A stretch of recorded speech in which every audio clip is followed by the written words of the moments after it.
Hello, everyone. Welcome to the Dome9 webinar, Software Defined Governance. My name is Thelen Blum. I'm the Senior Product Marketing Manager at Dome9, and I'm here today with Roy Feintuch, our CTO and co-founder at Dome9. In today's webinar, Roy is going to discuss how the Dome9 Arc platform, with the use of automated data aggregation, provides you with the tools to define and assess your compliance and governance posture. Dome9 also allows you to go beyond just reporting, delivering built-in active management and enforcement. Additionally, Dome9 makes the governance process easy by combining our compliance engine with our innovative Governance Specification Language to define custom, easily readable policies, helping to eliminate errors in translation and simplify governance. We will close today with Q&A at the end of the session. A couple of housekeeping notes before we get started. This webinar is being recorded and will be made available afterwards. All attendees are in listen-only mode. If you would like to ask a question, please type it in the questions window of GoToWebinar, and Roy will address as many questions as possible, time permitting. Without further ado, I will now pass the ball to Roy. Let's get started. Thank you, Thelen, and good morning, or whatever time zone you are. My name is Roy. I'm Dome9's CTO and co-founder, and I hope you will enjoy the next 45 minutes about software-defined governance. Okay, so before we start, let's kind of think, what do we mean by IT governance? And by that we mean all the activities that intended to ensure that the IT organization complies with all the IT-related mandates, policies, while supporting the current and future needs of the business. So by that we talk about, we include defining and maintaining those IT policies, developing the controls to verify those policies, the controls and the processes to verify those policies, all sorts of IT asset management, inventory, repository, and again, the compliance side, which is part of the governance, alignment with the regulatory compliance standards. If we are, in the payment card, PCI, regulated by PCI or by HIPAA. All sorts of the actual remediation of those, of all the findings and the process around finding stuff, fixing stuff, managing the exception, managing the risk. All the reporting around those workflows, and again the IT risk evaluation and compliance compliance dashboards. So some trends and insights that we're seeing from the last few years, and we are kind of witnessing the migration of many enterprises to the cloud. And so we have a very unique and nice overview over that industry. So compliance and governance are moving now from not only checking a box.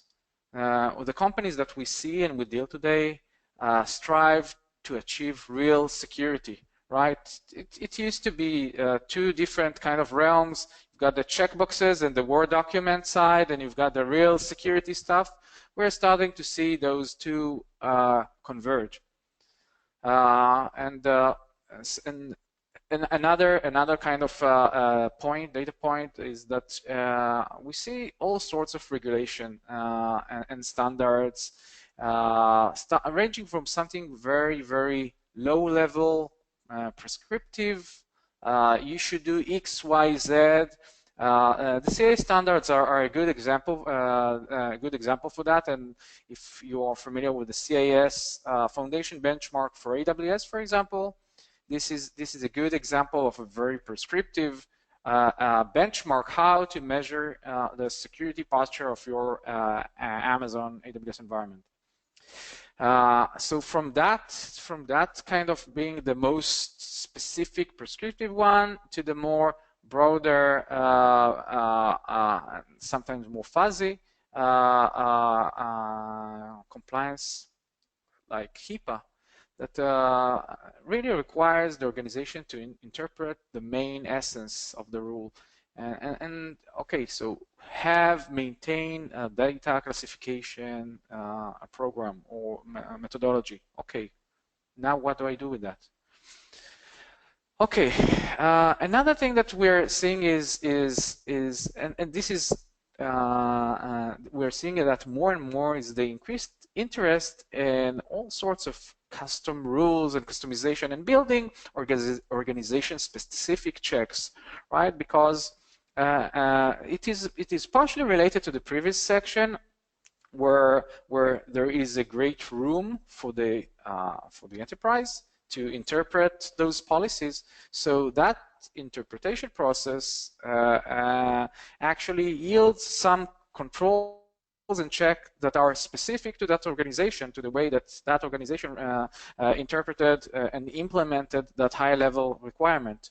So we're seeing more and more demand in all sorts of customization technologies, and actually just enforcing internal IT policies. Like we've seen it a lot in the tagging and billing segments, where each instance on my Amazon environment should have the tag, I don't know, business unit or owner.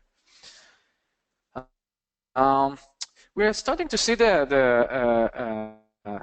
ecosystem of third-party providers in that realm. So every day we have some news about a new company or a new technology. So we're starting to see more and more companies playing in that playground. Dome9, of course, ourselves, we're playing in this field for the last more than 6 years now. And the last kind of key takeaway is that governance and compliance automation is the key for today's dynamic environments and the rugged DevOps practices. So, so very much kind of a shift from the point-in-time compliance that we traditionally did in the more kind of traditional on-prem environments. That thing is shifting. The agile workflows, the DevOps practices, and even coming to the extreme in the kind of continuous delivery, continuous deployment. So all these new wave of new ways to do things that the cloud really encourages, right? So so these mandates really different approach towards security. I cannot do those twice a year security and compliance assessments when my environment could change, multiple times a day. So these are kind of the main kind of trends and insights about this area. Now let's talk a little bit about the challenges with governance. So the first kind of two high-level items here are defining the business requirements and then translating them to actual processes, tooling, control, and activities.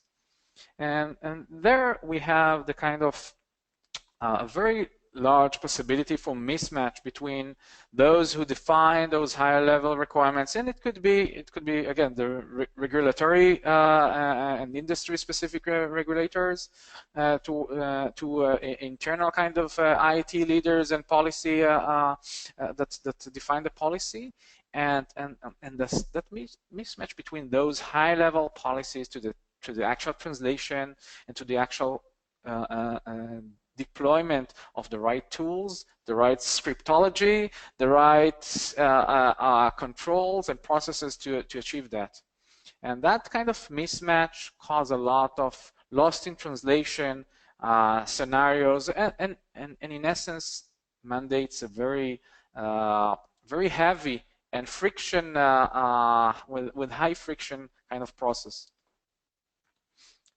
Now, the actual task of enforcing that, right? So assessing the conformance and reporting on status, where right now we see a lot of kind of spreadsheet mentality, we're going over item by item. Each item has its own controls. Some items are totally manual. Some of them are some script that someone wrote that sits in a repository. Some of them are done by automated systems. But even that, some parts are generic, and some parts, involved with custom crafted software code to address and kind of untangling this complex mess of Excel, spreadsheets, manual processes, documentation that sits in a specific location, scripts that may run and may not run under that user permission. This is very, very complex thing to achieve. And the last part is the actual, dealing with that, right? So when we have so many manual processes and many tools and panes of glass to fix, to understand, and then to fix those issues, and then to report on those issues, this again introducing a lot of friction into this process, and usually comes with very little automation. A little bit about Dome9 existing compliance capabilities, and we will also drill down in this session into more some newer announcement. So Dome9 allows you to assess your compliance posture using automated data aggregation. Dome9 is an online service, 24/7 service that helps you to aggregate multiple cloud assets. It could be, dozens of Amazon accounts together with Azure subscriptions, unify all of them into the same kind of data aggregation plane. Then using the Dome9 compliance engine to identify some risk and gaps using the built-in test suites for different compliance standards. If you want to test yourself against CS benchmark, it's a one-click away from you. If you want to verify multiple technical controls of the PCI, one click and you got it. Then Dome9 also, as an entire control platform, also allows you to fix those issues in place with the powerful policy management tools. So no need to now get into that specific console of that platform, search the relevant account, search the relevant region, hope you have those credentials for them. Dome9 can do that for you. Another important thing is the governance and enforcement, and by that we mean the actual active enforcement of capabilities. So stuff like Tamper protection, region lock, and IAM safety are means that the Dome9 automated systems allows the user to actually lock down policies like, I don't know, firewall policies, security groups configuration, lock them down, prevent unauthorized tampers. Once those policies are approved, from that moment, lock them up, prohibit any change to those policies, and even with region lock, prohibit anyone adding new stuff and new policies, new security groups to that environment. And with IAM safety, we allow you to lock down your IAM users and roles, and only elevate them just in time when they need to do some critical, dangerous activity in their AWS console, just like sudo for your cloud console. The last piece is the actual evidence proving the compliance with the printable, savable audit assessment reports, the continuous auditing of the system for all the inventory and policies changes. Everything is managed by a single system. Okay, so let's start talking a little bit about the Dome9 compliance engine. This is a technology when we recently launched about 5 months ago. It's this product was GA'd, and again, this is a compliance dashboard that allows you to run all sorts of we call them bundles, assessment rule sets, and then you generate assessments with those test suits with those bundles, and some of them, as you see in this picture, is PCI related. We've got again CS benchmark and just industry best practices for Amazon and for Azure, for example. So what you're seeing here is the assessment result page, where after clicking run assessment on my, let's say, my production Amazon environment, within less than 10 seconds, you get these reports that provide this kind of high level kind of CISO manager level compliance dashboard with more about statistics, percentage, failure, pass versus failed. And in the lower part, we see the kind of the actual tests and the failed entities.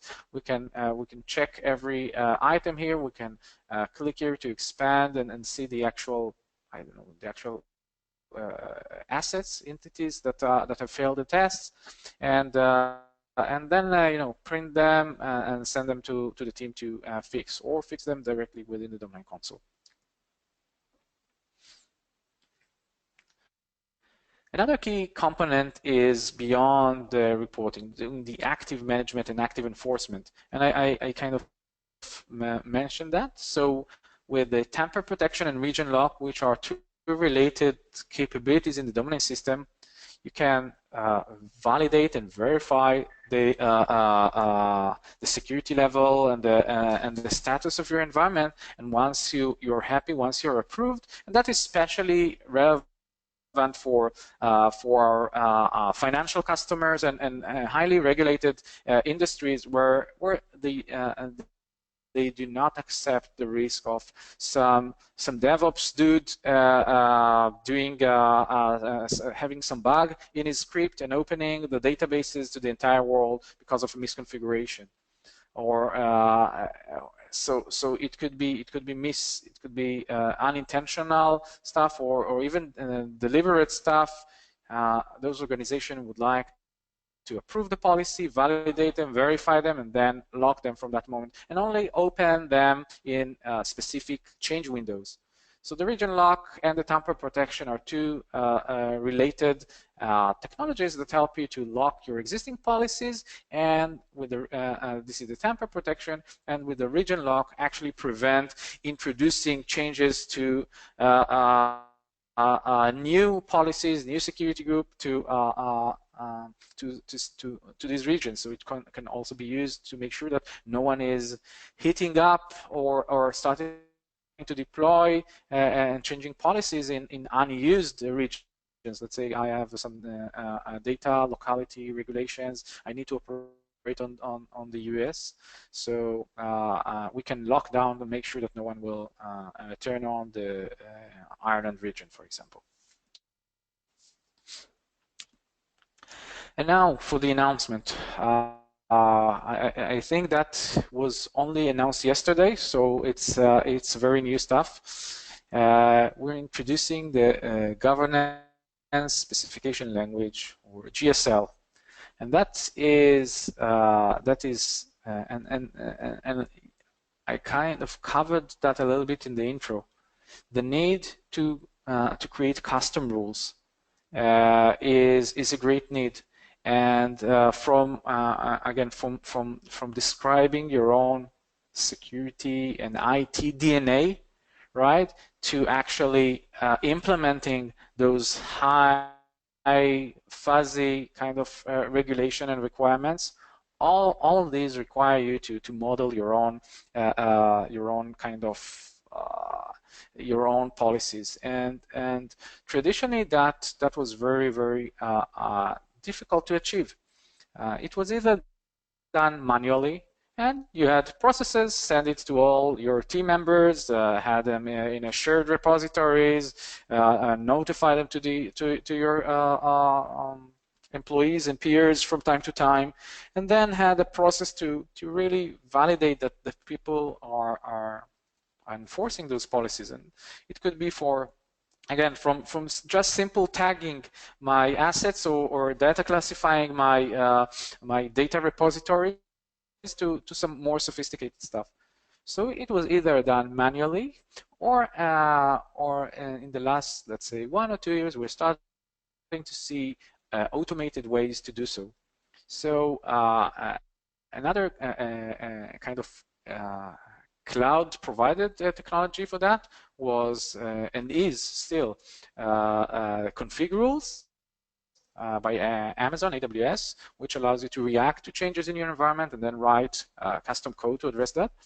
That is very, very specific to AWS. And we also saw some competitors and third-party companies in this kind of continuous automated compliance realm that allow you to write a kind of custom code, Java, Python, to tackle and to test, to verify the test.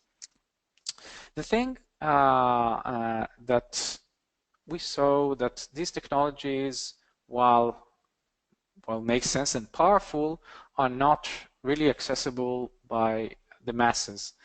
And this kind of led us to our journey to create and what it's called an external DSL, domain specific language, that allows our users to very effectively and simply model their cloud security posture, the cloud governance policies, and then use the standard Dome9 compliance engine to assess those custom policies. So let's try. I'll give you. We'll see some examples, and let's see if you can understand what this rule means. Security group should have inbound rules with port 22 and scope 0000. That is actually a problematic rule. I missed the word should not have, but I think you get the gist of it. It's a rule that asserts that my security groups should or should not allow inbound traffic for the SSH port 22 originating from the entire internet. The next one. Instance should have name and the tags with the key owner. I think that is almost English, right? So I don't really need to tell you. Each instance, someone should fill a name for that instance and should add a tag with the relevant tag named owner. Another one, security group where name equals default should not have inbound rules, right? In some cloud providers like Amazon, we cannot delete the default security group, so the best practice is to not use them and make sure they contain no rules. So even if someone by accident add that default security group to one of its assets, it does not really change the effective security posture of that.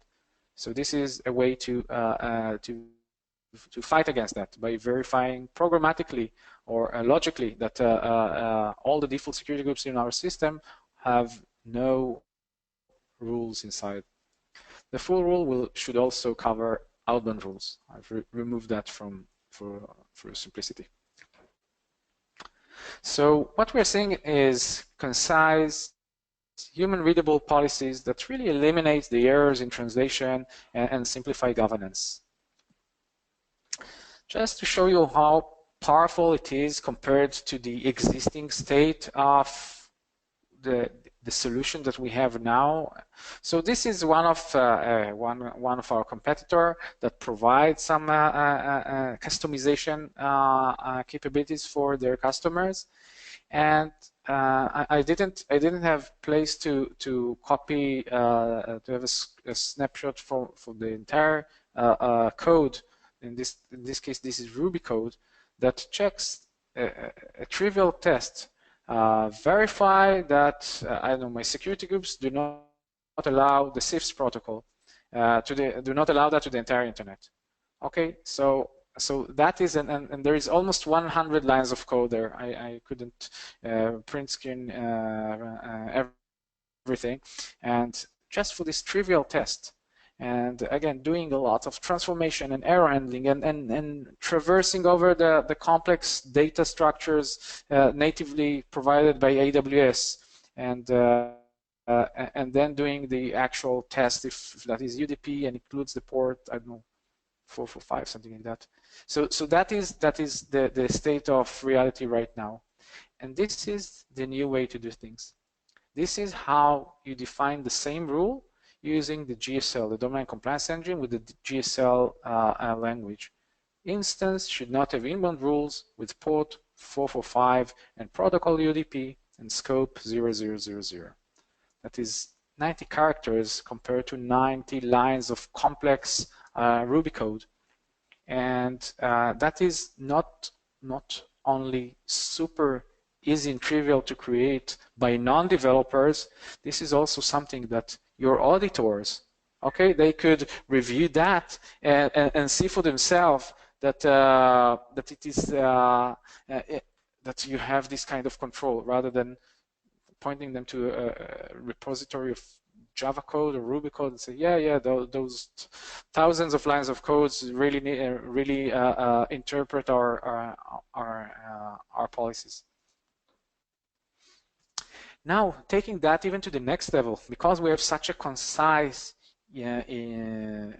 language to describe those purpose-built to assert on cloud entities, properties, then we could build a very tailored tools around that language. So what you're seeing now is the Dome9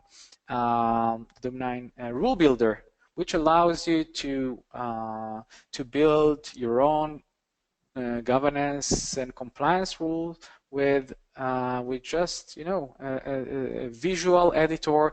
You pick the entity, then the editor changes, and you can see the properties, and you pick from controls and creating these rules. So this is the rule builder part of the Dome9. This new Dome9 offering, the custom rules which are part of the compliance engine. And I see that we have some time, so I will actually switch to the live system, and we'll build it together. We'll build in this session, maybe let's try to cover at least 2 or 3 of those rules, and we'll build our own custom policies together. So let's first let's see what we're trying to achieve now. Okay, we'll build our first internal custom IT policy that we want to verify that all our servers have the correct data classification tagging. We'll also verify that no database servers are running outside of the United States.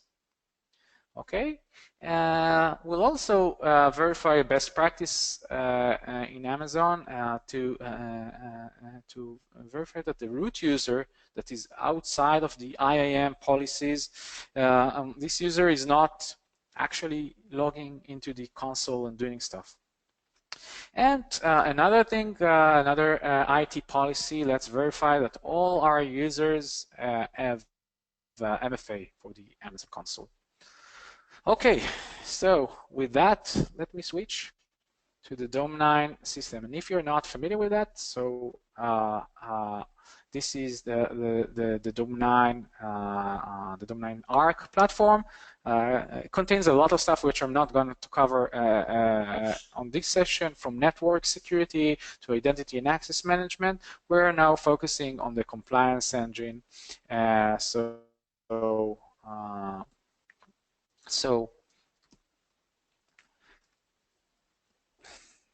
let's create a new bundle for this webinar 8 a.m. I have another one today, noon PST. Okay, so and now let's add our. So we have now a bundle which is just a container a container of policies, of actual test control. And as you see, there are the Dome9 provided ones, best practices for AWS, Azure, CIS foundations. Right now, we're creating our own custom bundle. Let's remind ourselves with the first rule. All our servers have correct data classification tagging.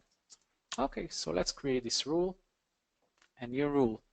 Let's say ensure data classification tagging for our servers. Okay, description, I can add a description, I can add a remediation. Remediation will probably either add that tag or delete the server. The severity, let's say it's medium because it's just, okay. So I can start typing the GSL rule. Let me see, this is a new thing. The GSL rule, I can start typing it here, but we are lazy and we're noobs, so let's use the rule builder. So again, instance, let's assert on Amazon stuff. We can do it also on Azure. And don't tell anyone that you saw Google too, right? It was not announced yet.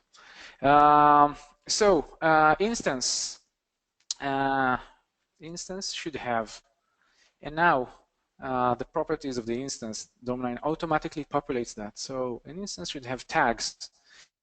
And now we want to assert that at least one tag satisfies the next expression. So the tags contain or contain any, it's actually the same thing. Contain the key equals data classification. Okay, now we want to verify that each of our servers has this data classification tag. But you know what?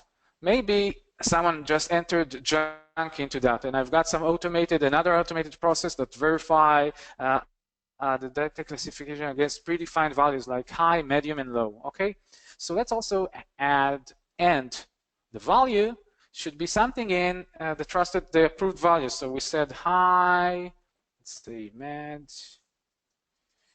medium, and low. Okay, that's it. So we've got our first rule. Let's close this block. So instance should have tags contain the key data classification and the value in high, medium, and low. The nice thing about it is I can test it right now. So let's test it against my production environment. I'm running a test, and voila! I run it now, this test, against 67 instances in all regions on my production account. 67 of them are relevant for this test. This is because I did not filter. I can filter down instances that have the tag blah, blah, blah, so I didn't filter, so I'm testing all my instances right now, and 60 are non-complying. Means only 7 instances are actually correct with the correct data classification, where the other one either do not have tags at all, or do not have this specific data classification tag, or do not have the data classification with a permitted value. So let me now drill down into the results, and I can see all sorts of servers. I will click on. Let's click on that. I can open it in the Dome9 console for kind of policy management and stuff. I will not do it now. I just want to review the actual object, and yeah, I can see that for that Windows prod FTP server, we've got no tags at all, an empty collection. So yeah, so that looks fine. And let me take a look at that database instance, and I'm looking at the tags, and I'm seeing the data classification tag, but oh, someone made a mistake with the value, and the cat stepped over the keyboard, and the value is not allowed. So the system automatically caught this problematic data classification. Okay, it looks like I'm happy. You know, let's do the final verification. I will now make the opposite rule. Should not have. And I want to verify that the actual correct servers are now found in this group. And now I see those seven servers instances. I will click on them, And let's verify the tags. Yeah, this one has data classification with the permitted value high. Yeah, it looks great. So so we are on the right track. So let's remove the not, and I think I'm ready. So I've added us. Maybe that is an internal specification. Maybe 2.3.4 medium severity. That's it. Saved.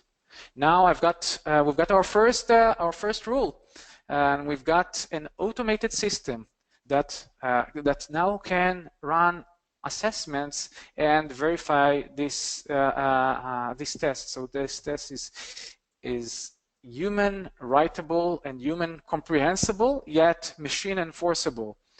So let's progress to the other one, the next one. No database servers are running outside of the US. Okay, so for that, let's use another Amazon service. And I'm using now Amazon, but you saw that other clouds are supported as well. Right now, we've got the best kind of coverage into and visibility into the Amazon platform.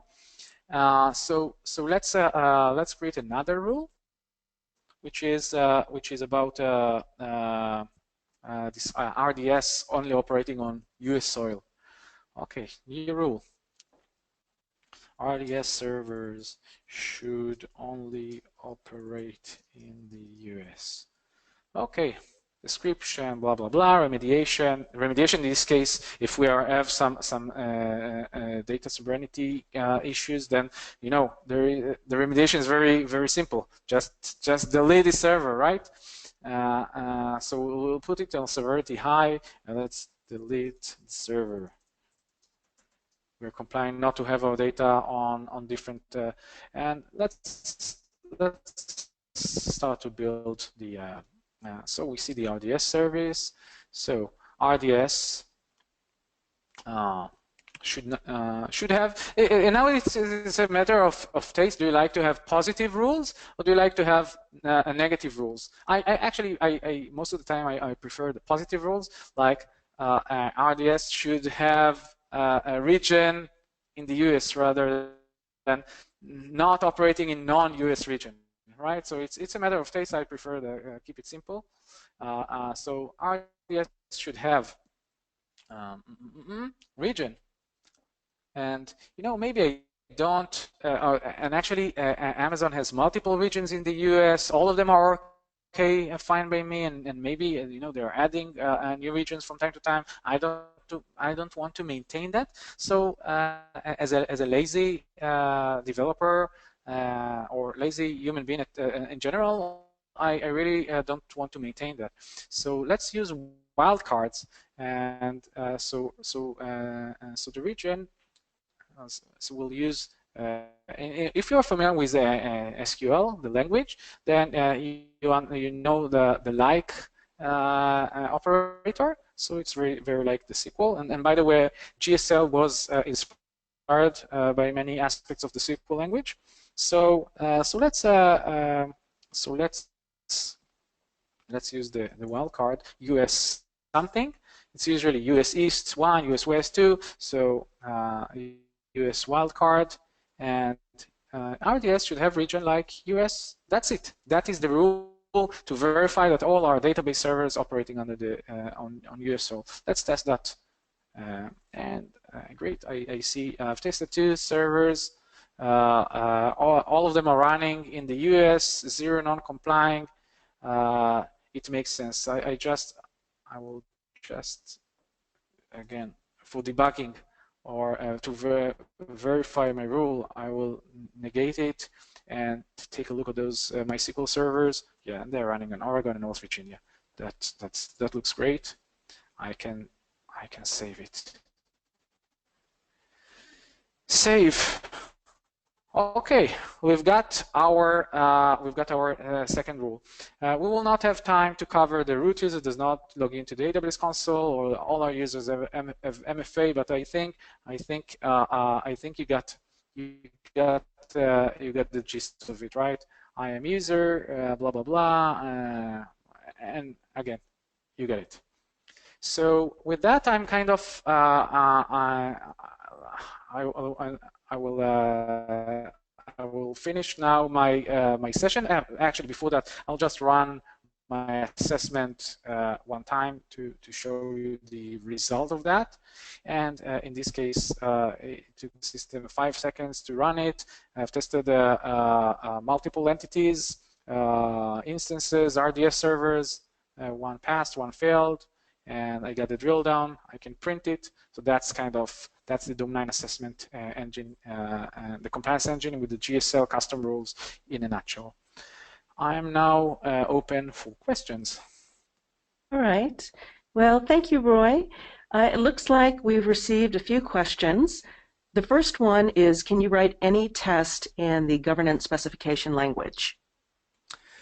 Okay, that's a good question. So the language itself is not designed as a general purpose computing language, Turing complete language. So in the trade-off between simplification and completeness, we now went in this solution for being very concise, very specific. It is possible that there will be tests that you cannot express using this language, although you can do very complex stuff. Again, you saw some just tiny bits from the language, being able to go into deep nested objects, traversing collections, filtering them, comparing them with wildcards, extracting, comparing numeric values, working with date, times.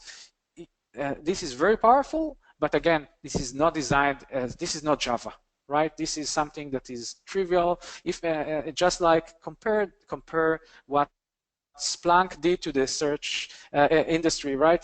Compare running a query in Splunk versus running a Java MapReduce Hadoop job, right? That is probably more powerful.